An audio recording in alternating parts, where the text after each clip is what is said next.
Sharing is caring. Today I'm doing my food safety consultation in Pero area, Cape Town. Something came to my mind for those who are thinking to start a food delivery, food manufacturing, food packaging. You really need to make sure you start up right. This is the mistake a lot of people do. When they start packing food, when they start manufacturing or packaging foods, they don't think about the food safety aspect of the product. They are rushing to just make food and deliver. There is a regulation in South Africa, and that is a requirement, compulsory. It's not subjective or negotiable. Every food handler, every food manufacturer, whether it's a restaurant, whether you're making it in the kitchen, if you are selling it for someone to consume it, you need to comply to your R638. That is your regulation, the basic regulation for sanitation and hygiene.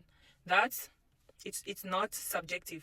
It's not point of discussion. So if you start manufacturing food where you're packaging it and selling it, start with that basics. When you start from the beginning with implementation of that regulation, it make your life easy, and it's going to make it easy for you to adapt to any requirements that you might add on to your business, whether it's customer requirement, whether it's standard requirement, because sometimes with your customer demand, you might be required to add other food safety standards such as HACCP or FSC or BRC or IFS, depending on how your business is going to grow.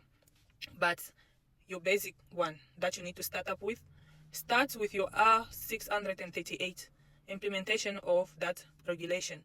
Once you start with that, you are compliant, your facility is compliant, you get the Department of Health visit a place where you're making that food to ensure your tools are compliant in terms of hygiene, your personnel are compliant, you are wearing the right protective clothing, you are storing the food correctly.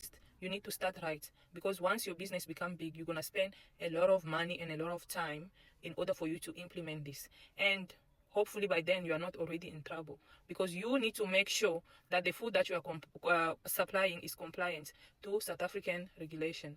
You need to make sure that the food that you are supplying is safe for consumption. What analysis do you need to do on your food? Do you know?